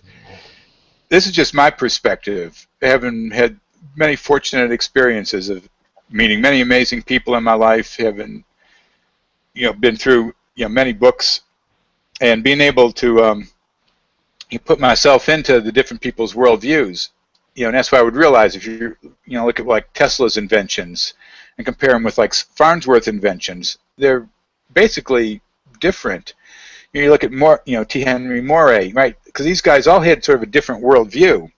They knew that there was this etheric force that could be tapped, but they were basically doing it differently because they had sort of different worldviews and ideas of the way they did it. So everybody sort of has their particular one.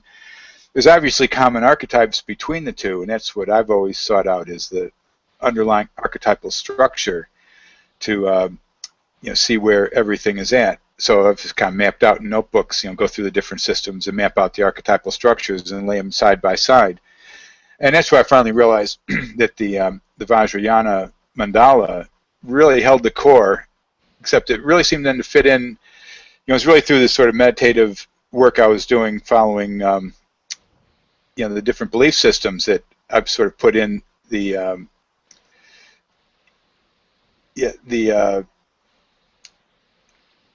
higher order functions of them. So we have the four worlds. The four sections of the mandalas are the four worlds, right? Because it's a multi-dimensional sort of aspect. And I suppose it's hard for people to really conceive potentially of what multi-dimensionality is. A lot of people these days are sort of drifting over to South America. There's like thousands of people flocking every month down to South America, to do ayahuasca, just to go down there and try to gain these higher visions. And I've gone there and done that run. I found it made me throw up more than I had visions. But nonetheless, the higher order neurotransmitters open up higher dimensional sort of perceptive functions within the mind. You don't need those. Steiner showed how it could actually be done by creating higher cognitive functions in the brain. So that, as I was saying earlier, that people's worldviews, people have this like worldview that we're insignificant. Earth goes around the sun. We're just this lump of rock fell together, around this nuclear furnace that just happened to happen, and we're insignificant, and we're lucky we've been able to scratch out as much as we can, and thank God these guys thought up dark matter to keep their theories together, or we'd really be lost.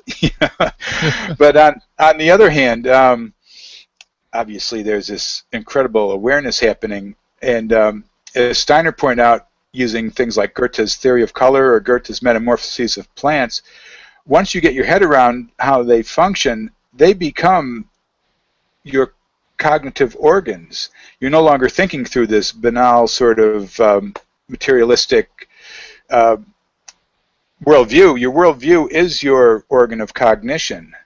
And see, that's why, like when we discussed it on the one hangout where we talked about the trivium and quadrivium, right? In the trivium, you have like your grammar, logic, and rhetoric.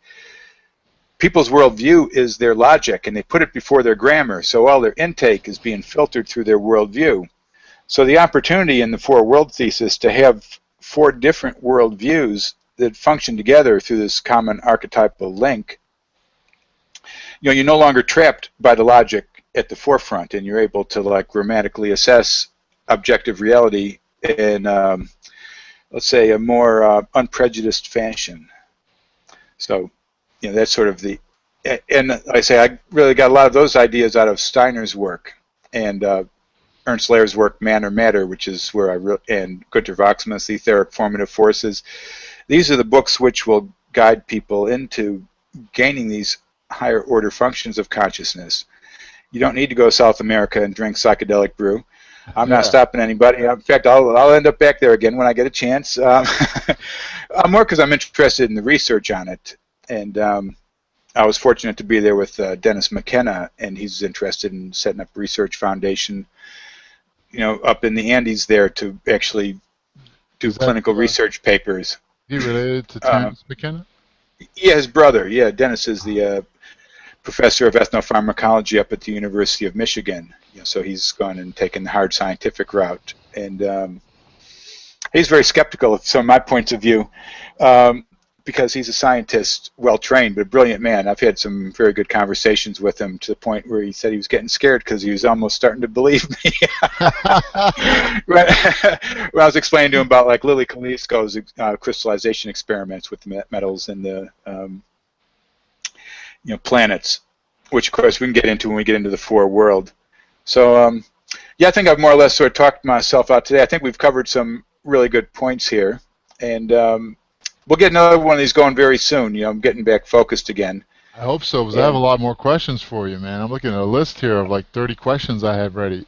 Okay, well, why don't you give me a couple more? I mean, my throat's getting a little sore from talking, and we'll just do two more. two more questions. Okay. Let's save the rest for later. Yeah. So Yeah, you know, we can do. We'll get back. We were going to do these on regular rhythm. I've had a lot happening in my life, not germane to this particular line of discussion, but also very interesting, and we'll get into that in some other discussions. But yeah, yeah, go ahead with your questions. definitely need to do a show about your trials with the Maori tribe in New Zealand because Mm. you know, one of the things I love about you, man, is you're you're not just a smart guy or a knowledgeable guy. You're a warrior. You know, you saw this tribe of people, the natives of New Zealand. They were under fire from the fascists that run the government of New Zealand now, and you came to their aid. And because you came to their aid, they sent a bunch of tax goons after you. You know, Yeah. you're always coming to the rescue. Well, in that sense, yeah, they sort of rescued me in the first place, but then in the middle, they got turned on, which is, you know, basically it's what they call a hapu, which is basically means clan or tribe. And New Zealand's a very unique place in the world where basically it was set up by treaty. You know, there was the sovereign nation was set up. You know, the United Tribes, Confederation of the Northern Tribes, Hereditary Chiefs of the Northern Tribes, various names, and then the British Crown cut a deal with them, the Treaty Treaty o Waitangi 1840, which gave rights of governance to the Crown as so that the infant government could get it together here through the Maoris, and guaranteed the sovereignty and full possession of lands. And of course, it wasn't honored, as you know. We know the whole classic history of you know, colonization around the world, which goes hand in hand with kind of these materialistic worldviews and everything. And they, yes, it's taken a long time, 170, 180 years. So, yeah, we're in the middle of a big issue right now up in the northern tribes, which are sort of gathered together in what now they call iwis, which was not the traditional sort of get-together, but the Ngāpuhi, which is they never signed their sovereignty over, and the Crown's got to kind of admit it. So, yeah, somehow I got dragged in the middle of that one, which is a fascinating story that we're not going to really get into here because I really need to lay down more of the groundwork around that, and we will do that at some point because that has to do with everybody's sort of situation around the world. This whole, you know, look at all these different movements, and I've been looking at them for a few decades. You know, state citizenship, sovereign citizenship, free man, all that. They're all interesting sort of progressions. The only thing that's really important and the thing that's guaranteed in international law is people's rights of self-determination. And in New Zealand, we're fortunate that we can express our rights of self-determination through the organic documents here, which New Zealand set up in such a way that they've still potentially honored. And they are lip service honored, unlike in the States where, you know, you wave the Constitution, they like throw the book at you. So, because there's a question, well, you know, are you the posterity name? Blah blah blah blah blah. Here it's pretty clear cut. So yeah, I've been lawfully adopted into a tribe up north, one of the many. But very active, very noble. I've been fortunate to sit with the elders over the last few years and discuss, you know, all of these things. So that the reason I haven't been sort of on this is because you know, we've had some major events happening in that other thing. So they're basically my family, and we look after each other. So there's a lot on. But let's get back to the stars and space stuff for right now, and we can discuss all of that at another time. Okay. Question number 2. Everything is subject to lines of force, which are curved, as is well known.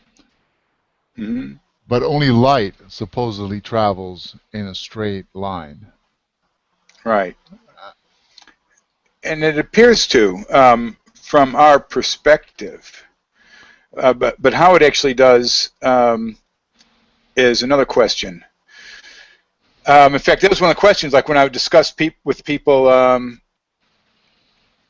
yeah, the magnetic lines up there. When I would discuss this with people on like the rectilineator, and people go, well, why don't you just check it with a laser? I go, well, yeah, well, the laser might be subject to different laws than forcing the mechanical line. We don't know. So we don't really know, you know, what is happening with that. So that's something that, especially when you're dealing with sort of stellar distances, and the fact that everything's projected, really. I mean, to really try and understand this, if it is all electrical, then basically this anthropocentric world, we're sort of like in a virtual world, like this, the physical sort of stuff in space, the planet, the sun, all that sort of stuff. That's sort of like the circuit board. Then sort of the programming is coming down from like the geocentric or anthropocentric. This whole life body around us is actually woven as a virtual world. Wow. That's the higher order sort of function. So you think of it in that sense. So whether that's coming in curves or how it's actually happening, I mean, yeah, maybe if you're on some sort of psychedelic and stuff, you might be able to start kind of comprehending. That's totally mind-blowing, those things. What you just told me, because now I understand what projective geometry is all about. And if indeed above us are seven heavens and the sun is a projection coming out of through several of them, things start to make sense now. How this is kind of a video game, and like the operating system, the Xbox is up there. Right. Exactly. That's how I think of it. So I've tried to think of these four levels and how they like sort of interpenetrate and function. And so this is great because now I can see how the four worlds makes real physical, like physics sense. It's not just a mystical jargon. It's actual model for understanding the real manifest world and the higher worlds as well, which are just as real, if not realer than this world. I just want people to know that. Oh yeah. That's my organ of cognition, which is ever sort of changing and learning as it goes along. But the archetypes are there, and that's what I realize is right. So you can be the geocentric, a heliocentric, the geocosmos, or the mandala. There are constants. There's a constant that flows through all of them. And those are the archetypal symbols. That's what I made that video, Quaternity. That's fundamentally showing a path through the archetypes. And then same with the Dorje video that I did, Dorje Blessing. That was really just trying to lay down the traditional sort of Vajrayana. So as I went on to this next phase, people could go back and refer to it in a simple form, since it wasn't really available in a simple form, much to my disappointment. It took me like 40 years to figure that one out. Whereas, I mean, I can listen to, bless their souls, I listen like hours and hours to the Dalai Lama, and it's lovely stuff. But there's no technical details, Yeah, exactly.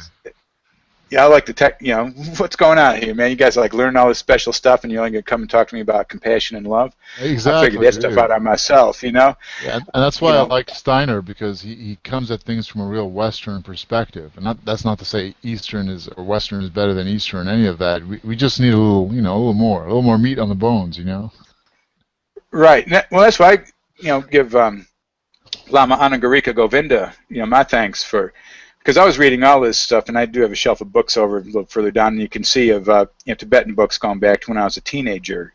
I started with Lobsang Rampa when I was about 12, but sort of went off that stuff fairly quickly onto Evans Wentz's translations, Tibetan Yoga and Secret Doctrine, and Tibetan, Book of the Dead, Bardo Thodol, which I really didn't know why, because I didn't understand the stuff, but something attracted me to it, and I just kept on struggling through it, and probably once until early 80s, I came across Anagarika's book. Well, I read his book, Way of the White Clouds, back when I was a teenager. But then I came across, probably early 80s, I came across Foundations of Tibetan Mysticism.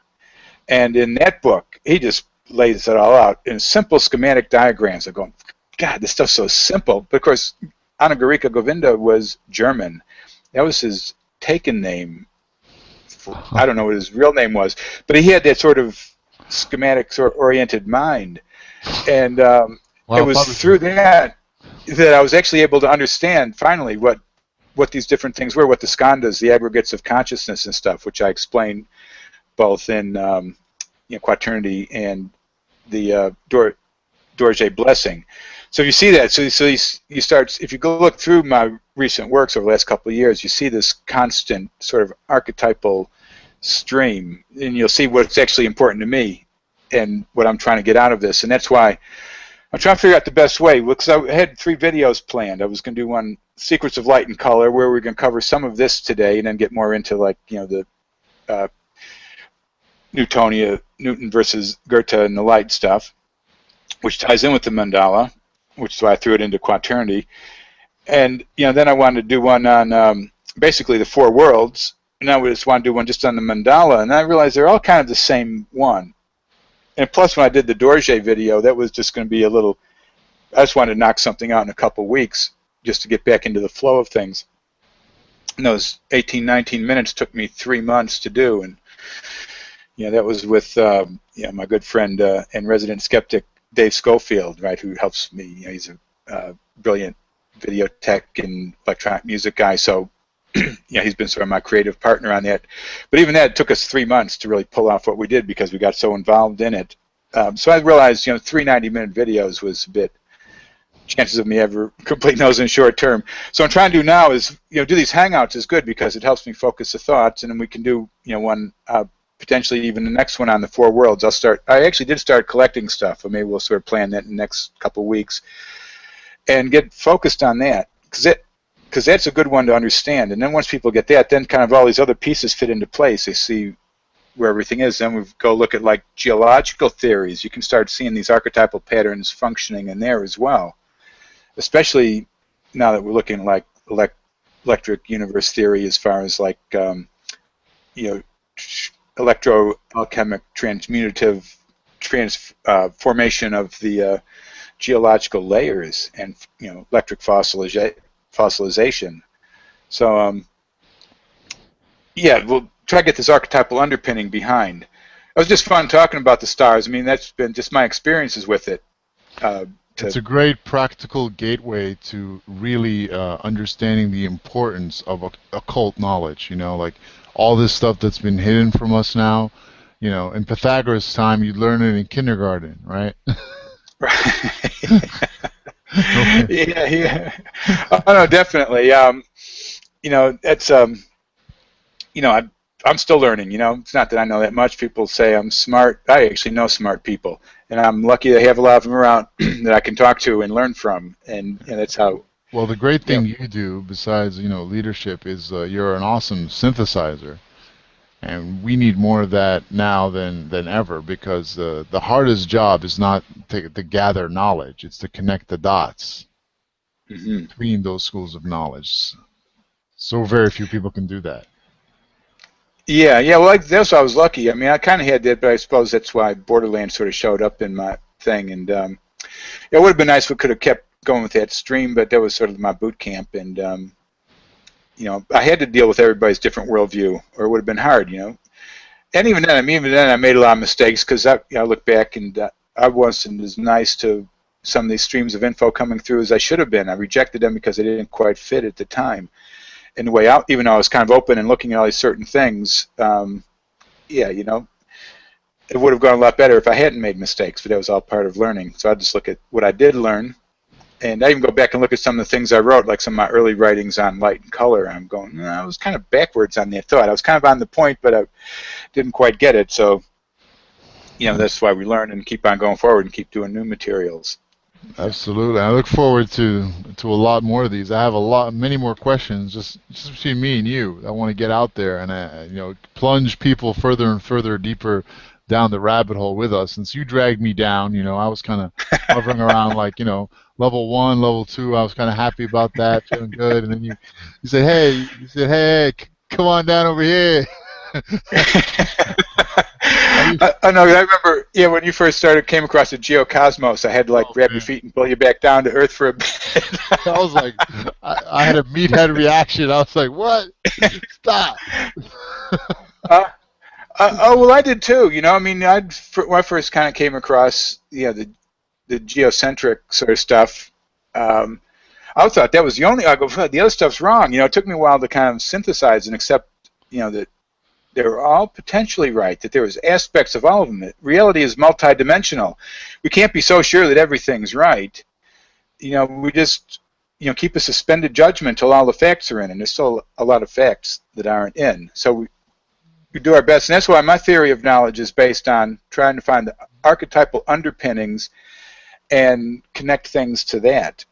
And Absolutely. that's why I can pull up all these sort of facts and ideas and stuff from different fields of knowledge in my mind, because they fit different archetypal categories, so they just sort of naturally fall in there. They're not just like linear streams of random facts that I've got to go back into. It's I think everybody does this to a certain extent, but the more conscious you become of it, then the easier it becomes to understand all these things. Yeah, we all need a guide, a Sherpa, a mentor to guide us through this darkness, this dark age that we're in right now, because we are in a dark age. And I consider myself very lucky that I met Thomas Joseph Brown. We haven't met in person yet, but that'll happen soon, God willing.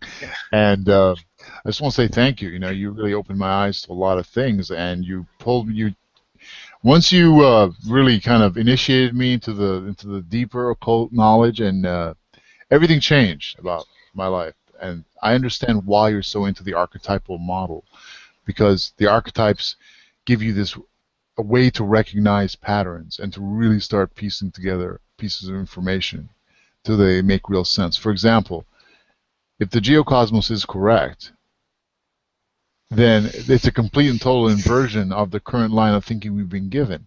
At that point, anyone who thinks rationally or logically is going to have to, one, admit that there is, yes, a creative, intellectual architect, and there is also someone opposing that creative, intellectual architect that's architected these lies as well.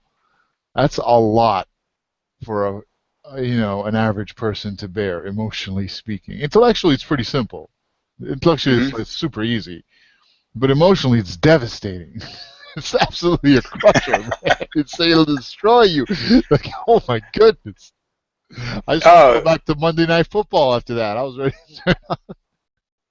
Yeah. The thoughts cross my mind, get some cheap beer and put the sports on, and it's like, nah. Give me a Miller Lite over here.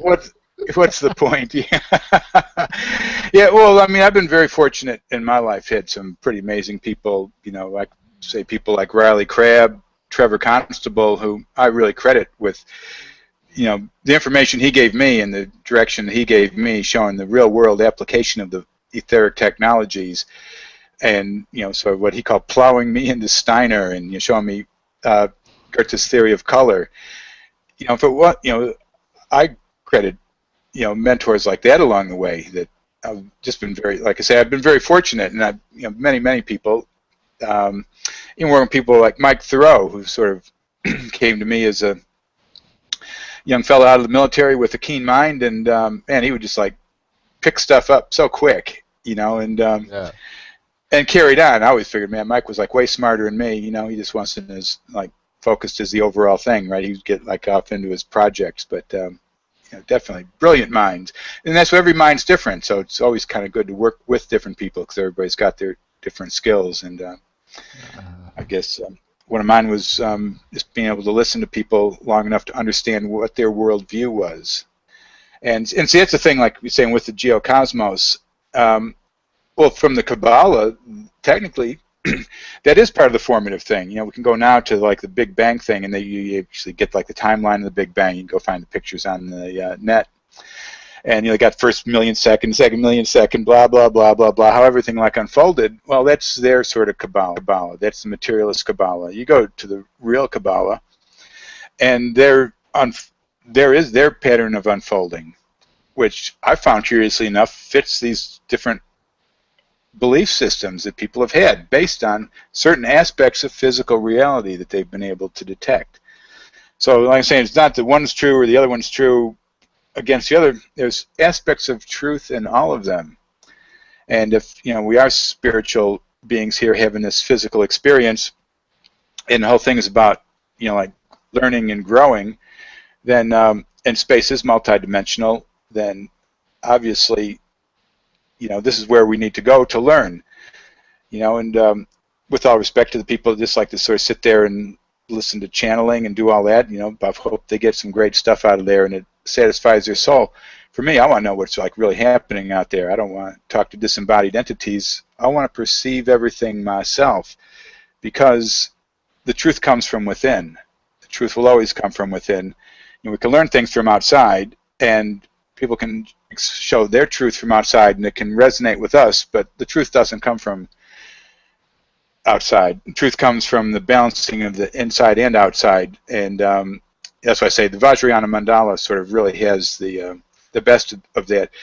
And that's why I like explaining that in the extension of bringing it into line with like Goethe's theory of color, atmospheric color formation, and Steiner's ethers, and then the spectrochrome. All these relate. They all tie together as this one fundamental archetypal structure. And people can believe whatever they want. I'm just happy with that one. So that's where I'm coming from. Absolutely. So before we bid you all adieu, I just want to make it clear where Thomas Joseph Brown is coming from. So your teachers and mentors were like Trevor Constable, Riley Crabb, etc., etc. Their teachers were guys that had links to the Victorian era, I'm sure, and then in the Victorian area they were, then we're going back to like Goethe and stuff, and then that harkens back to the Renaissance and all the knowledge that was brought over and maintained by the Arabs, and then that goes back to Pythagoras, and then that goes back to ancient Egypt and wherever they got it from as well. So I'm talking right now to one of our last few remaining links. But really, it's not to toot our own horn or your horn, it's just the way it is. This is really what's going on. And you're one of those rare people that isn't in it for the money. You're kind of the kind of person that's kind of adverse to money. You don't even want to think about it. But I consider myself very lucky that we still have this last link, and I think it really says a lot about how much just friction you've had to face, and how much just pressure and resistance and just harassment we both have. When you're for the truth, when you're for the light, it just comes par for the course. So thank you, Thomas Joseph Brown, for being Thomas Joseph Brown. No, thanks for that, Tech. No, I appreciate it, and I really appreciate everything you've done to move all this forward. The aetherforce.com website's constantly sort of expanding and getting a lot of. We didn't get any of the younger folks on here today, but there's a lot of very interesting people getting involved in trying to learn all these different things. And heck, I'm still learning. I'm still trying to like get through books and figure things out. I'm just at the very beginning. Now that I've kind of gotten where I'm at, I'm going, oh yeah. Now here's where I want to go. There's still so much to learn, and I'm just happy to share it as we go along and have these conversations. Yeah, so, and we're noticing what's happening, right? We're building a network, really. Like, for the first time, I think normal people are understanding we have to start talking with each other and building a network. Because if we don't do it, no one else is. Because if we don't do it, the bad guys are going to build some fake garbage and try to sell us $30 bottles of salt water or some bogus crap. So. Exactly, and we're at a point in time now. Now's the time to exercise self-determination, and if our self-determination is to understand the true nature of the universe, then this is what we do. And when we're going to do it? Next lifetime? Sit around and let somebody else do it? Just kick back because some guy figured out dark energy and we don't have to think anymore? That's all figured out, you knuckleheads. What are you thinking like that for? So, yeah, that's just... all we can do is just stand in truth. That's all it's about, and that's where I'm coming from, and that's why I've sort of had my sort of interactions with what I call the demons in the mandala. Like the tax thugs that sort of pop up with like their corrupt, made-up paperwork, almost like whack-a-moles, right? Right when I'm really getting to critical points and understanding things, this stuff sort of like occurs. So I figure it's part of like my spiritual dharma to get into these situations, and that there's a bigger picture to them, and because it affects everybody. We're either sovereigns or slaves. Are we living our life, or are we living somebody else's life, or what they expect of us? And of course, I don't mean that we can get away with anything we want. And of course, that was always the great misunderstanding of Crowley's "Do What Thou Wilt." People thought, "I do what you want," right? But the will was your true nature, which you came across through the Abramelin the mage sort of workings, you knowledge and conversation with your holy guardian angel. The true will, the reason you're here on Earth, not to just go crazy because you want to unfold your characterological imprints in some sort of wild orgy of sensation, but rather to build the consciousness and structure the higher bodies that form the physical, through gradual progression and understanding of our relationship with the structure of our mind to the actual structure of the universe as perceived through the sensorium properly directed rather than through equipment that's got meters and stuff on it. Oh, that data's handy too, right? You can weigh it all up. But anyway, I could go on, but I am sort of talked out. I really appreciate this discussion here, Tech, and everybody that sort of watched. And look, we'll be back again soon, I'm sure. God willing. Thank you so much, Mr. Brown. You have an awesome day. All right. You too, Tech. Take care. Bye. May the force be with you.